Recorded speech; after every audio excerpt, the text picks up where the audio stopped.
السلام علیکم ریڈرز، امید ہے کہ آپ سب خیریت سے ہوں گے۔ مصحف ناول کا نیکسٹ پارٹ سٹارٹ کرتی ہوں۔ محمل وہ نیچے لاؤنج میں کھڑا مسلسل سر اونچا کیے اسے آوازیں دے رہا تھا۔ جلدی کرو، دیر ہو رہی ہے، آ رہی ہوں، بس 1 منٹ۔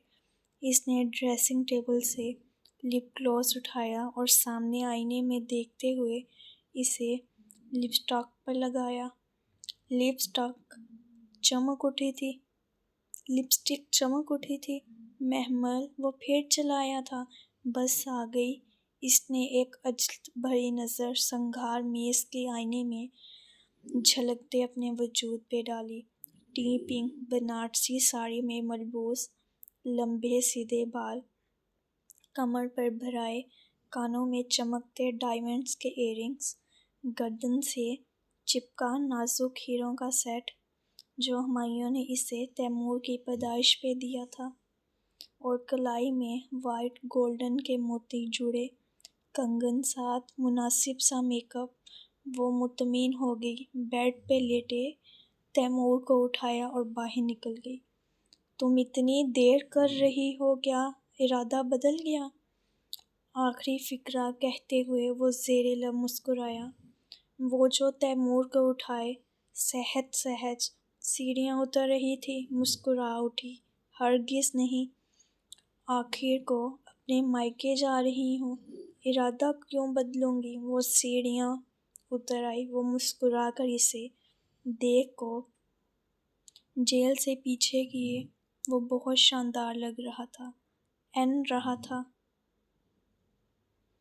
بلیک ڈنر سوٹ میں ملبوس بالوں اچھے لگ رہے تھے۔ تم بھی۔ بس اتنی سی تعریف، اس کا چہرہ اتر گیا۔ شادی کے 1 سال بعد اب اور میں کیا کہوں؟ وہ دونوں ساتھ ساتھ باہر آئے تھے۔ 1 سال گزر گیا ہمایوں، پتہ ہی نہیں چلا، ہے نا؟ ان کی شادی کے 1 سال بعد کا سین ہے۔ وہ فرنٹ ڈور کھولتے ہوئے گھسی گئی تھی۔ ہاں، وقت بہت جلدی گزر جاتا ہے۔ وہ گاڑی سڑک پہ ڈال کے بہت دیر بعد بولا تھا، یوں لگتا ہے جیسے کل کی بات ہے۔ محمل نے سیٹ کی پشت سے سر ٹکایا اور آنکھیں موند لیں۔ 1 سال گزر بھی گیا، یوں جیسے پتہ ہی نہ چلا ہو۔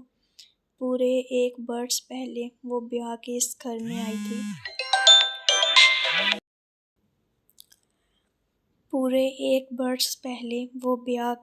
میں آئی تھی۔ آج ہمایوں نے شادی کی سالگرہ پر اسے اس کے گھر لے جانے کا تحفہ دیا تھا۔ پورا سال نہ انہوں نے اس کی خبر گیری کی اور نہ ہی محمل نے فون کیا تھا۔ شروع میں اسے غصہ تھا، پھر آہستہ آہستہ وہ غم میں ڈھل گیا، اور اب اسے اپنے فرائض یاد آئے، صلہ رحمی کے احکامات یاد آئے، تو اس نے طے کر لیا کہ اپنے رشتہ داروں سے پھر سے تعلق جوڑے گی۔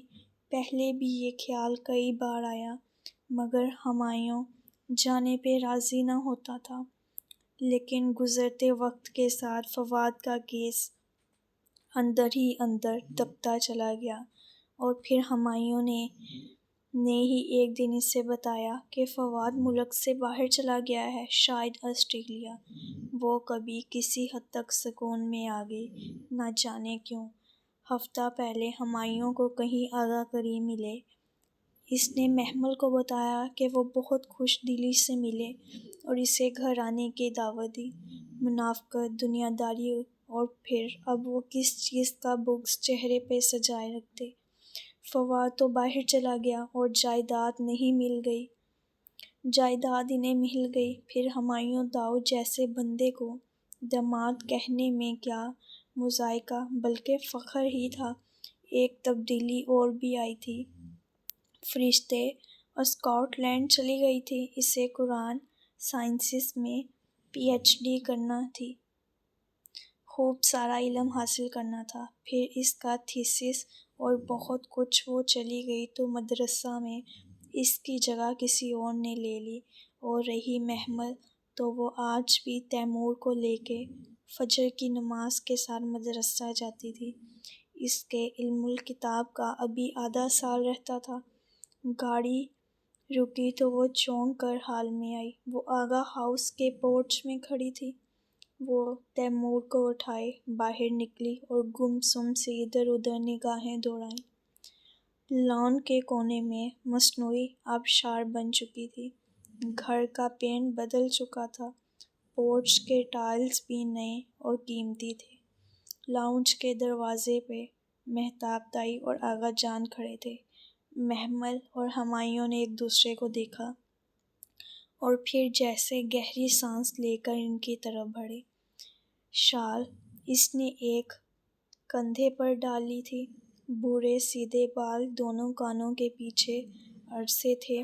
پورچ کی مدھم لائٹ میں بھی اس کے جگر جگر کرتے ہیرے چمکے تھے۔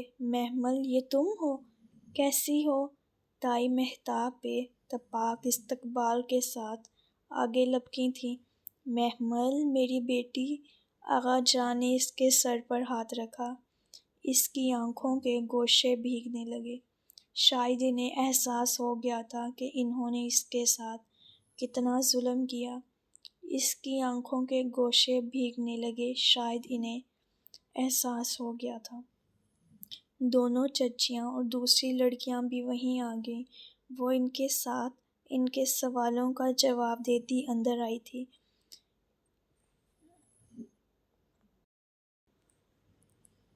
ایک تو ہمایوں کی شاندار پرسنالٹی، اوپر سے محمل کا بدلہ سجا سنوارا، دولت اور آسائشوں کی فراوانی ظاہر کرتا سراپا۔ فضا نے تو ازلی میٹھے انداز میں تعریف کی، البتہ نائمہ کے تو ماتھے کے بالوں میں اضافہ ہی ہوتا چلا گیا۔ وہ اپنی جلن چھپا نہ پا رہی تھی۔ لاؤنج کا بھی حلیہ بدلا ہوا تھا۔ قیمتی فانوس، پردے، بیش قیمت ڈیکوریشن پیسز، گویا کہ پہلے بھی وہاں ہر چیز قیمتی تھی، مگر اب تو جیسے پیسے کی ریل پیل ہو گئی تھی۔ ایک ایک کونا چمک رہا تھا۔ شاید اب انہیں کھلا اختیار جو مل گیا تھا۔ سدرا باجی کدھر ہے؟ اور آرزو؟ صوفے پہ بیٹھتے ہوئے اس نے متلاشی نگاہ ادھر ادھر دوڑائی۔ سدرا کی تو دسمبر میں شادی ہو گئی، وہ کینیڈا چلی گئی، دائی مہتاب نے فخر سے بتایا۔ چہرے پہ اسے نام بلانے کی کوئی ندامت نہ تھی۔ اس کا دل اندر ہی اندر ڈوب کر ابھرا۔ وہ غلط تھے۔ ان کو کوئی شرمندگی نہ تھی، بلکہ نعمتوں کی بے پناہ بارش نے انہیں مزید مغرور کر ڈالا تھا۔ مہرین کا نکاح پچھلے ماہ ہوا ہے۔ لڑکا ڈاکٹر ہے، انگلینڈ میں ہوتا ہے، اسی سال شادی کریں گے۔ اچھا، ماشاءاللہ۔ وہ دل سے خوش ہوئی، مگر الجھن بہرحال تھی۔ انہوں نے اس کے ساتھ کتنا ظلم کیا، پھر بھی ان کی خوشیوں میں اضافہ کیوں ہوتا چلا گیا؟ ندا کی بھی منگنی ہو گئی، فضا چچی کیوں پیچھے رہتی؟ وہ بھی ڈاکٹر سے سعودیہ کی رائل فیملی کے ڈاکٹرز میں سے ہے۔ سامیہ کی بھی آج کل بات چل رہی ہے، اور آرزو یوں ہی اس کے لبوں سے پھسل پڑا۔ نگاہ سب سے الگ بیٹھی نائمہ چاچی پہ جا پڑی۔ اس کی کوفت میں جیسے اضافہ ہوا تھا۔ رشتوں کی لائنیں لگی ہیں میری بیٹی کے لیے۔ ہر دوسرے دن کسی شہزادے کا رشتہ آ جاتا ہے۔ وہ ہاتھ نچا کر بہت چمک کر بولی تھی، مگر وہ مانے بھی تو؟ فضا چچی نے دھیمی سرگوشی کی۔ آواز یقیناً نائمہ چچی تک نہیں گئی تھی۔ مخاطب محمل ہی تھی، جو سن کر ذرا سی چونکی تو فضا چچی معنی خیز انداز میں مسکرائیں۔ آرزو باجی کدھر ہیں؟ نظر نہیں آ رہی؟ اس نے دوسری دفعہ پوچھا تو نائمہ چاچی اٹھیں اور پیر پٹکتی ہوئی وہاں سے نکل گئیں۔ انہیں کیا ہوا ہے؟ اس نے حیرت سے دائی مہتاب کو دیکھا، جنہوں نے استحاضہ مسکراہٹ کے ساتھ سر کو جھٹکا۔ بیٹی کا دل آ گیا کسی پر، اب مان کے نہیں دے رہی؟ اچھا، اس سے حیرت ہوئی۔ اسی پل سیڑھیوں سے اترتے ہوئے کوئی رکا۔ آہٹ پہ محمل نے نگاہ اٹھائی اور بے اختیار شال کا پلو سر پہ پلو ڈال لیا۔ حسن مبہوت سا ادھر ادھر دیکھ رہا تھا۔ کف کا بٹن بند کرتے اس کے ہاتھ وہیں رک گئے تھے۔ السلام علیکم حسن بھائی، وہ خوش دلی سے مسکرائی تو وہ چونکا، پھر سر جھٹک کر آخری زینہ اترا۔ وعلیکم السلام، کیسی ہو محمل، کب آئی؟ وہ ان کی طرف چلا آیا تھا۔ یہ تمہارا بیٹا ہے یا بیٹی؟ بیٹا ہے تیمور۔ اس نے جھک کر اسے پیار کیا، پھر سیدھا ہوا۔ اکیلی آئی ہو؟ ارے نہیں، ہمایوں اس کے ساتھ ہے، تمہارے آغا جان کے ساتھ ڈرائنگ روم میں بیٹھا ہے، جاؤ مل لو۔ تائی مہتاب کے کہنے پر وہ سر ہلاتا ڈرائنگ روم کی طرف بڑھا۔ حسن بھائی کی کہیں منگنی وغیرہ نہیں کی چچی؟ وہ سادہ سے لہجے میں فضا سے مخاطب ہوئی۔ اسے لگا اس کا جوگ لیے ابھی تک بیٹھا ہوگا۔ ارے نہیں، حسن کی تو شادی بھی ہوگی۔ میری بھانجی طلعت یاد ہے تمہیں؟ اسی سے آج کل وہ مائکے گئی ہوئی ہے۔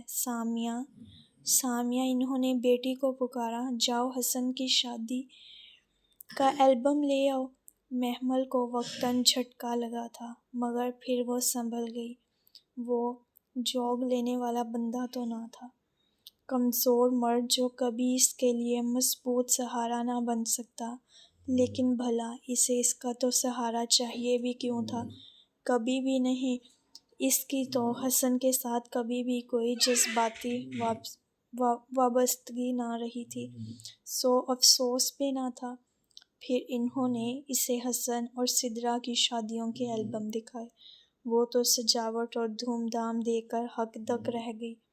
دلہنوں کے عروسی لباس اور زیورات تو ایک طرف، محض یونٹ ڈائننگ پہ پیسہ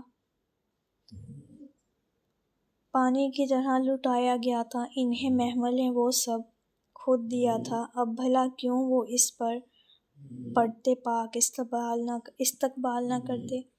ڈنر بہت پرتکلف تھا۔ آغا جان اور ہمایوں کے انداز سے لگ رہا تھا ان کی گہری دوستی رہی ہے۔ کون کہہ سکتا تھا کبھی آغا جان اس شخص کا نام نہیں سن سکتے تھے؟ بس اس کی ایک دستک نے ساری دنیا بدل دی تھی۔ پھر بھی وہ خوش تھی۔ اسے مائکے کا مان جو مل گیا تھا، چاہے منافقت کا ملمہ اوڑھے، جھوٹا ہی سہی مگر مان تو تھا نا۔ بس چند لمحوں کے لیے وہ تیمور کا بیگ لینے گاڑی تک آئی تھی، اور تب اس نے لان میں کرسی پہ بیٹھی آرزو کو دیکھا تو رک گئی۔ وہ بھی اسے دیکھ چکی تھی، سو تیزی سے اٹھ کر اس کے پاس چلی آئی۔ بہت خوب مسز ہمایوں، بہت خوب عیش کر رہی ہو۔ اس کے قریب سینے پہ بازو لپیٹے کھڑی، وہ سر سے پاؤں تک اس کا جائزہ لیتے بہت طنز سے بولی تھی۔ اس نے بامشکل خود کو کچھ سخت کہنے سے روکا۔ اللہ کا کرم ہے آرزو باجی، ورنہ میں اس قابل کہاں تھی؟ قابل تو تم خیر اب بھی نہیں ہو، یہ تو اپنی اپنی چالاکی کی بات ہوتی ہے۔ مجھے چالاکیاں آتی ہوتیں تو اس گھر سے ایسے ہی رخصت ہوتی جیسے سدرا باجی ہوئیں، اور don't pretend to be innocent, زیادہ معصوم بننے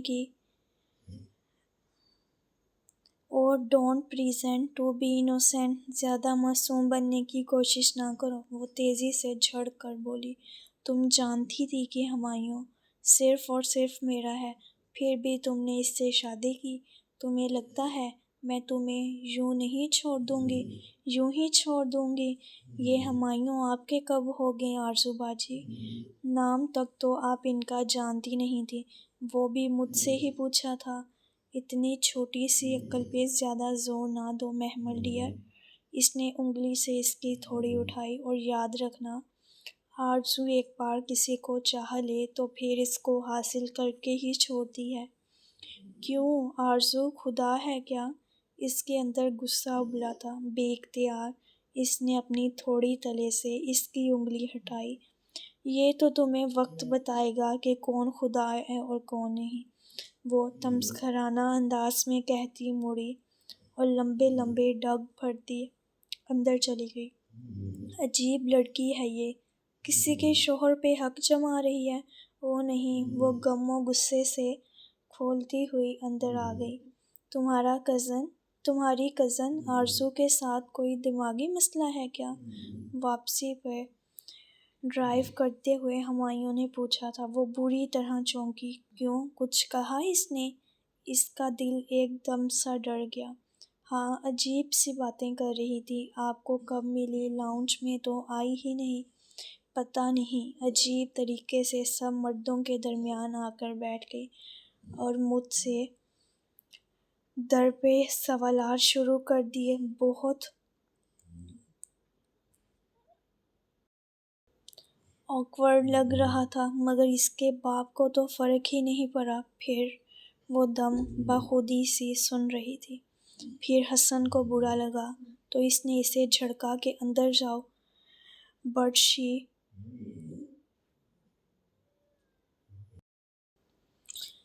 شی واز لائک کہ میں تمہاری نوکر ہوں،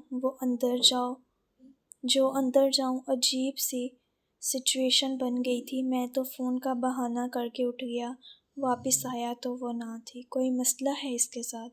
پتہ نہیں، وہ کب کچل کر رہ گئی۔ ایک بات کہوں محمل؟ کہیں۔ تم یہ مت سمجھنا کہ میں لالچی ہوں، مگر حق ہوتا ہے۔ تم نے دیکھا وہ لوگ کیسے تمہاری جائیداد پہ عیش کر رہے تھے۔ تمہیں ان سے اپنا حصہ مانگنا چاہیے۔ رہنے دیں، مجھے کچھ نہیں چاہیے۔ وہ کھڑکی سے باہر دیکھنے لگی۔ ہمایوں کو کیسے بتاتی کہ اس کے لیے اپنا حق وہ بہت پہلے چھوڑ چکی ہے؟ اگر فرشتے نے چھپایا تو اس کی کوئی نہ کوئی وجہ ضرور ہوگی۔ وہ اندر سے ایک دم سے بہت افسردہ ہو گئی تھی۔ سو بیگ میں رکھا چھوٹا قرآن نکالا، جس کے سفید کور پہ میم لکھا تھا۔ میں یہ ادھر کیوں لکھا ہے؟ وہ ہر دفعہ قرآن کھولنے پر اپنا لکھا میم پڑھ کر سوچتی اور پھر یاد نہ آنے پہ شانے اچکا کر آگے بڑھنے لگتی۔ اس نے صبح کی تلاوت پہ لگائے گئے بک مارک سے کھولا۔ سب سے اوپر لکھا تھا، اور اس نے عطا کیا تم کو ہر اس چیز سے جو تم نے اس سے مانگی تھی، اور اگر تم شمار کرو اللہ کی نعمت کو، اسے تم شمار نہیں کر سکتے۔ بے اختیار اس کے لبوں پہ مسکراہٹ بکھر گئی۔ کیوں مسکرا رہی ہو؟ وہ ڈرائیو کرتے ہوئے حیران ہوا تھا۔ نہیں، اس کے دل کی تسلی ہو گئی تھی۔ سو قرآن بند کر کے رکھنے لگی۔ اسے واقعی ہر وہ چیز مل گئی تھی جو کبھی اس نے مانگی تھی۔ بتاؤ نا، اصل میں میرے لیے بڑی پیاری آیت اتری تھی۔ اللہ تعالیٰ نے وحی پڑھ کر ان پہ بہت پیار آیا تھا۔ وہ سر جھٹک کر ہنس دیا۔ ہنسے کیوں؟ Come on Mehmal, it's all in your mind. کیا وہ حیران ہوئی اور الجھی بھی؟ ٹریٹ مت کرو کیجولی محمل، وہ آیت تمہارے لیے نہیں تھی، یہ الہامی کتاب ہے۔ اوکے، اتنا اسے، یہ قرآن پاک ہے، اس میں نماز روزے کے احکام ہیں۔ It's not about you. اس نے موڑ کاٹا۔ کھلی شہرا رات کے اس پہر سنسان پڑی تھی۔ وہ سکتے کے عالم میں اس کا چہرہ دیکھ رہی تھی۔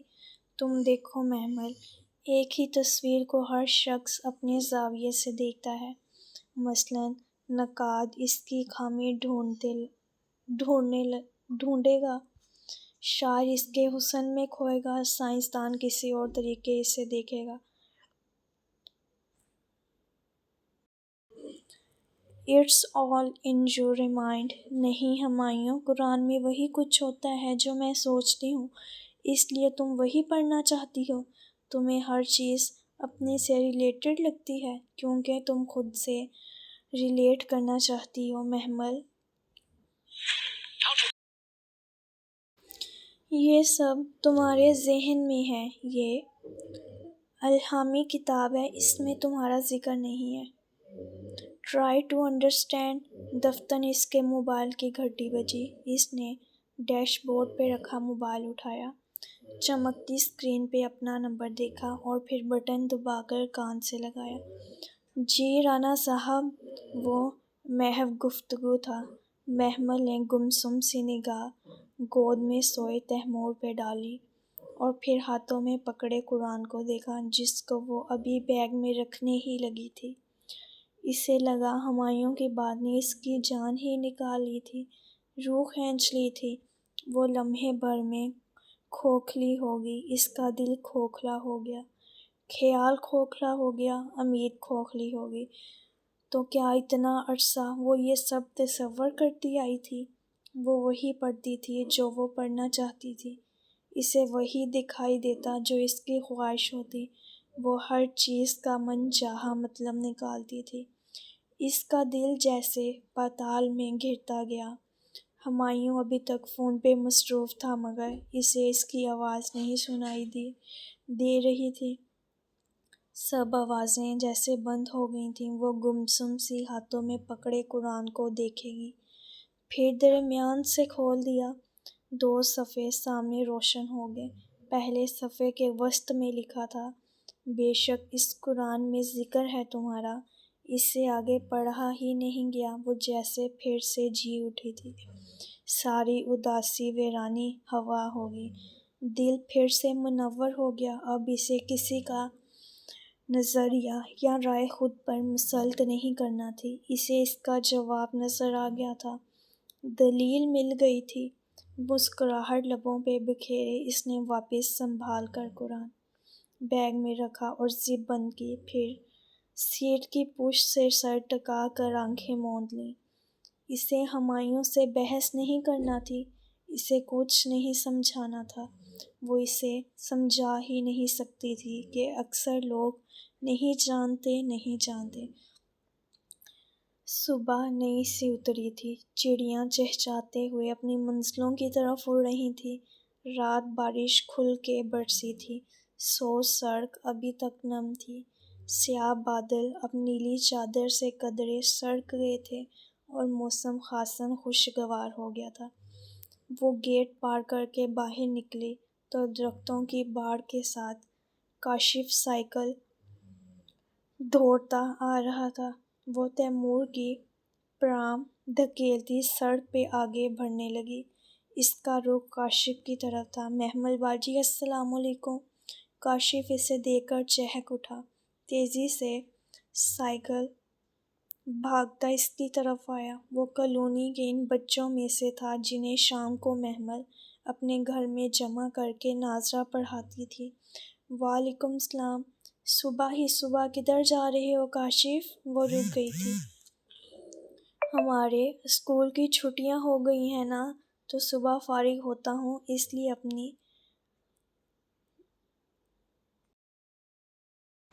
اس نے اپنی الٹی پی کیپ سیدھی کی۔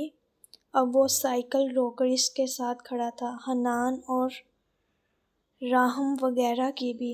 جی باجی سب آف ہو گیا ہے، تو پھر یوں نہ کریں کہ آئندہ فجر کے بعد کلاس رکھ لیں۔ باجی میں تو آ جاؤں گا مگر ارحم وغیرہ، اس نے متذبذب سے اپنے ہمسائے کا نام لیا، آپ ان سے خود ہی پوچھ لیجیے گا۔ کاشف بائیک دوڑاتا دور نکل گیا۔ اس کا ارادہ سامنے مدرسے سے جانے کا تھا مگر پھر کنڈکٹر پہ چھلی والا نظر آ گیا۔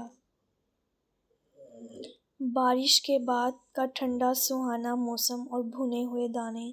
وہ رہ نہ سکی اور پرام دھکیلتی کنڈکٹر پہ کھڑی ریہڑی کی طرف بڑھ گئی۔ سڑک سنسان پڑی تھی، چھلی والا خاموشی سے سر جھکائے ریت گرم کر رہا تھا۔ وہ پرام دھکیلتی آہستہ آہستہ قدم اٹھا رہی تھی۔ اسے یاد آیا، اس نے آج صبح کی دعائیں نہیں پڑھی تھیں، حالانکہ روز پابندی سے صبح اور شام کی دعائیں پڑھتی تھی، مگر آج جانے کیسے رہ گئیں۔ وہ ہولے ہولے تسبیحاں پڑھنے لگی، تب بھی فاصلہ سمٹ گیا اور وہ ریہڑی کے پاس پہنچی تو دھیان بٹ گیا۔ ایک چھلی بنا دو۔ اور ساتھ میں 5 روپے کے دانے بھی ذرا زیادہ ہوں، اس کی تسبیح ادھوری رہ گئی۔ بوڑھا چھلی والا سر ہلا کر چھلے بھوننے لگا۔ وہ مہوت سے اسے بھوننے دیکھنے لگی۔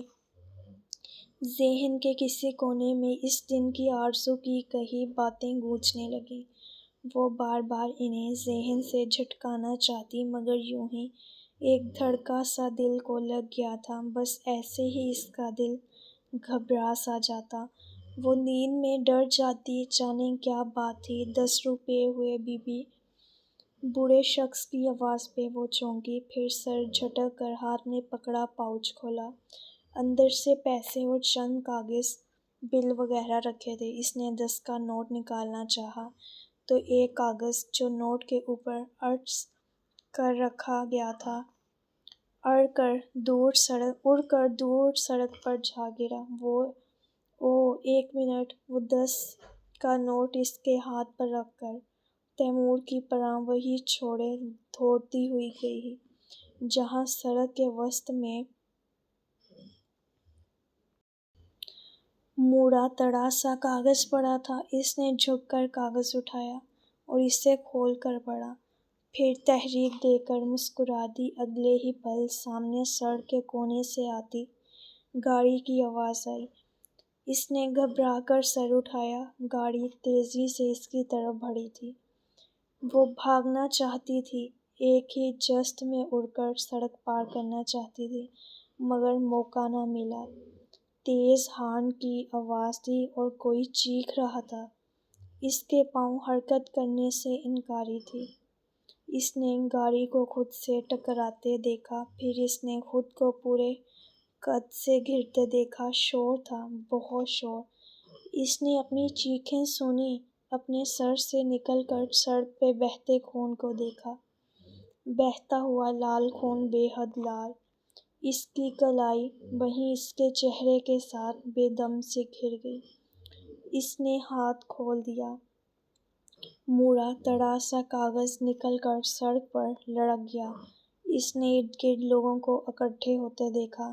کہیں دور بچہ رو رہا تھا، بہت اونچا، حلق پھاڑ پھاڑ کر، دور، بہت دور۔ جو آخری بات اس کے ڈوبتے ذہن نے سوچی تھی وہ یہ تھی کہ آج اس نے صبح کی دعائیں نہیں پڑھی تھیں۔ اس کا ذہن گھپ اندھیرے میں ڈوب چکا تھا۔ تاریکی، سیاہ کالی مہب سی تاریکی، بنا رنگ کے، بنا شور کے، خاموشی سی تاریکی۔ اندھیرے پہ اندھیرا، پردے پہ پردہ۔ اس کا ذہن زمان و مکان کی قید سے آزاد ہو چکا تھا۔ پانی پہ بہہ رہا تھا، بادلوں پہ تیر رہا تھا، زمین و آسمان کے درمیان، نہ اوپر نہ نیچے، ہوا کے بیچ کہیں معلق، کہیں درمیان میں کسی تیرتے بادل پہ۔ پھر آہستہ آہستہ تیرتے بادل کو کرار آیا، ذرا سا جھٹکا لگا اور بادل کسی بلبلے کی طرح پھٹ کر ہوا میں تحلیل ہو گیا اور ہر طرف روشنی بڑھتی گئی، تیز پیلی روشنی۔ اس نے ہولے سے آنکھیں کھولیں۔ دھندلا سا ایک منظر سامنے تھا۔ سفید دیواریں، سفید چھت سے لٹکتا پنکھا، اس کے 3 پر تھے۔ ہولے ہولے وہ ایک دائرے میں گھوم رہی تھی۔ دائرے، دائرے، بار بار دائرے۔ وہ کتنی ہی دیر یکٹک چھت کو دیکھے گی؟ وہ کون تھی؟ کدھر تھی؟ کیوں تھی؟ وہ خالی خالی نگاہوں سے چھت کو تکتی رہی، پھر یکایک ادھر ادھر دیکھنا چاہا۔ ارد گرد سفید دیواریں تھیں، قریب ہی ایک کاؤچ رکھا تھا۔ تپائی پہ سوکھے پھولوں کا گلدستہ سجا تھا۔ اس نے ٹہنیوں کے بل اٹھنا چاہا، مگر جسم جیسے بے جان سا ہو گیا تھا، یا شاید وہ بے حد تھک چکی تھی۔ اس نے کوشش ترک کر دی اور اپنے بازوؤں کو دیکھا، جس میں بے شمار نالیاں سی پیوست تھیں۔ ہر نالی کسی نہ کسی مشین کے سرے پہ جا رکتی تھی۔ وہ شاید ہسپتال کا کمرہ تھا، اور وہ شاید، بالکل یقیناً، محمل ابراہیم تھی۔ خود کو کیسے بھولا جا سکتا ہے بھلا؟ آہستہ آہستہ ساری یادداشتیں ذہن کے گوشے سے ابھرنے لگیں۔ ایک ایک بات، ایک ایک چہرہ اسے یاد آتا گیا۔ تھک کر اس نے آنکھیں موند لیں۔ آخری بات بھلا کیا ہوئی تھی؟ کس چیز نے اسے ادھر ہسپتال پہنچایا؟ شاید کوئی ایکسیڈنٹ؟ اور اسے دھیرے دھیرے یاد آتا گیا۔ وہ بھٹا لینے سڑک کے اس پار گئی تھی۔ اس کے ساتھ کاشف بھی تھا۔ وہ سائیکل چلا رہا تھا۔ وہ نظروں سے اوجھل ہی ہوا تھا کہ وہ ریڑھی والے کے پاس چلی گئی۔ پھر کچھ ہوا تھا۔ اس سے ٹکر لگی تھی۔ خون، بکھرے کاغذ، روتا بچہ۔ اس نے چونک کر آنکھیں کھولیں، پھر ادھر ادھر دیکھا۔ کمرہ خالی تھا۔ وہ ادھر اکیلی تھی۔ مگر وہ روتا بچہ، وہ آواز جو اسے آخری پل سنائی دی تھی، تیمور رو رہا تھا۔ ہاں، اسے یاد تھا۔ کہاں ہے تیمور؟ اس نے متلاشی نظروں سے ادھر ادھر دیکھا۔ اسی پل دروازہ کھلا۔ سفید یونیفارم میں ملبوس نرس اندر داخل ہوئی۔ اس کے ہاتھ میں ٹرے تھی۔ وہ تیزی سے ٹرے لیے بیڈ کی طرف بڑھی، پھر اسے جاگتے دیکھ کر ٹھٹکی۔ اوہ، شکر ہے آپ کو ہوش آ گیا، وہ حیران سی کہتی اس کے قریب آئی۔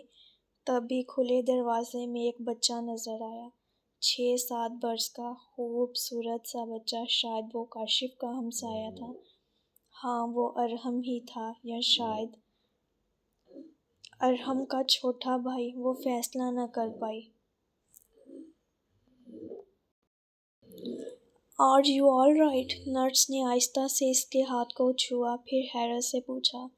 وہ بنا جواب دیے بچے کا چہرہ دیکھتی رہی، جو عجیب انہماک سے اسے دیکھ رہا تھا۔ یہ شاید وہ لڑکا تھا جس کو وہ شاید شام میں ناظرہ پڑھایا کرتی تھی۔ "ہم آپ کی سسٹر کو بلاتے ہیں ابھی۔" نرس خوشی سے چہکتی باہر کو بھاگی۔ وہ ابھی تک بچے کی آنکھوں میں دیکھ رہی تھی، جن میں عجیب سی کوفت تھی، اور ننھی پیشانی پہ ذرا سے بل۔ وہ اس عجیب سی کوفت بھری نگاہوں سے اسے دیکھتا کاؤچ پہ بیٹھا، اور کہنیاں گھٹنوں پر رکھ کر دونوں ہتھیلیوں میں چہرہ گرا دیا۔ وہ ابھی تک اسی طرح اسے دیکھ رہی تھی۔ "راہم؟" اس نے پتہ نہیں یہ کہیں ارحم لکھا ہے، کہیں راہم لکھا ہے۔ اس نے پکارا۔ اسے اپنی آواز بہت ہلکی لگی، پھٹی پھٹی سنائی دی۔ بچہ اسی طرح سے دیکھتا رہا۔ "راہم؟" اس نے پھر سے آواز دی۔ وہ بامشکل بول پا رہی تھی، "میں سونی ہوں۔" پھر لمحے بھر کو رک کر عجیب سے تنفر سے بولا، "آئی ڈونٹ لائک یو۔" سنی؟ وہ دنگ رہ گئی۔ اس بچے کو وہ روز ناظرہ پڑھاتی تھی۔ وہ شاید راہم کا چھوٹا بھائی تھا۔ پھر وہ ایسے بات کیوں کر رہا تھا؟ اسی پل دروازہ زور سے کھلا۔ محمل نے چونک کر دیکھا۔ دروازے میں فرشتے کھڑی تھی، سیاہ عبایا پہ سفید حجاب، چہرے کے گرد لپیٹے۔ وہ بے یقینی سے بستر پر لیٹی محمل کو دیکھ رہی تھی۔ فرشتے؟ وہ اپنی جگہ جامد رہ گئی۔ فرشتے تو باہر تھی۔ وہ پاکستان کب آئی؟ اوہ میرے اللہ! محمل! اس نے بے اختیار اپنے منہ پر ہاتھ رکھا۔ کتنے ہی پل وہ بے یقین سی کھڑی رہی۔ اس کا چہرہ کافی کمزور ہو گیا تھا۔ "محمل! محمل!" ایک دم اس کے آگے بڑھ کر بے قراری سے اس کا چہرہ چھوا۔ "تم مجھے دیکھ سکتی ہو محمل؟ تم مجھے پہچانتی ہو؟ تم بول سکتی ہو؟ میں تمہیں کیوں نہیں پہچانوں گی فرشتے؟ تم کب آئیں؟" "میں؟" فرشتے متعجب نظروں سے اسے تک رہی تھی۔ مجھے تو کافی عرصہ ہو گیا محمل۔ میں نے تم سے اتنی باتیں کیں، تم نے سنا کیا؟ وہ الجھ سی گئی۔ "نہیں، میں نے تو کوئی بات نہیں سنی۔ وہ رک کر اٹک کر بول رہی تھی۔ "میں تو صبح ریڑھی والے کے پاس گئی تھی، مجھے گاڑی نے ٹکر مار دی، اور تم نے بتایا بھی نہیں کہ تم آ رہی ہو۔" فرشتے بے یقینی سے پھیلی آنکھوں سے اسے ٹکر دیکھ رہی تھی، گویا اس کے پاس کہنے کو کچھ بھی نہ ہو۔ "فرشتے بولو!" اسے فرشتے کی یہ حیرت و بے یقینی پریشان کر رہی تھی۔ کہیں کچھ غلط تھا؟ "محمل تم..." وہ کچھ کہتے کہتے پھر رک گئی، جیسے سمجھ میں نہ آیا ہو کہ کیا کہے۔ You and your overacting ہو نہیں، وہ چھوٹا لڑکا بیزاری سے کہہ اٹھا تھا۔ فرشتے نے چونک کر اسے دیکھا۔ سیاہ حجاب میں دمکتے فرشتے کے چہرے پہ ہلکی سی ناگواری ابھری۔ سنیں پلیز بیٹا، جاؤ تم یہاں سے، مجھے بات کرنے دو۔ میں کیوں جاؤں؟ میں کیوں جاؤں؟ میری مرضی، آپ دونوں چلی جائیں۔ فرشتے، یہ کون ہے؟ کیوں ضد کر رہا ہے؟ وہ الجھ کر پوچھ رہی تھی، مگر فرشتے دوسری طرف متوجہ تھی۔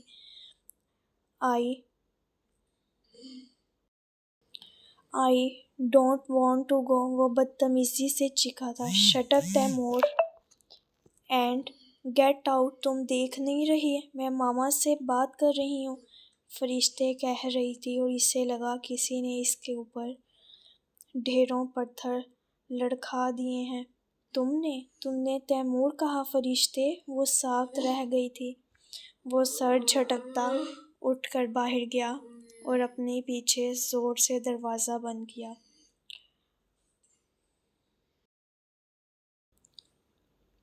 شی از ناٹ مائی موم۔ تم نے تیمور کہا؟ نہیں، یہ تیمور نہیں، میرا تیمور ہے۔ اس کا دل بند ہو رہا ہے۔ کہیں کچھ غلط تھا؟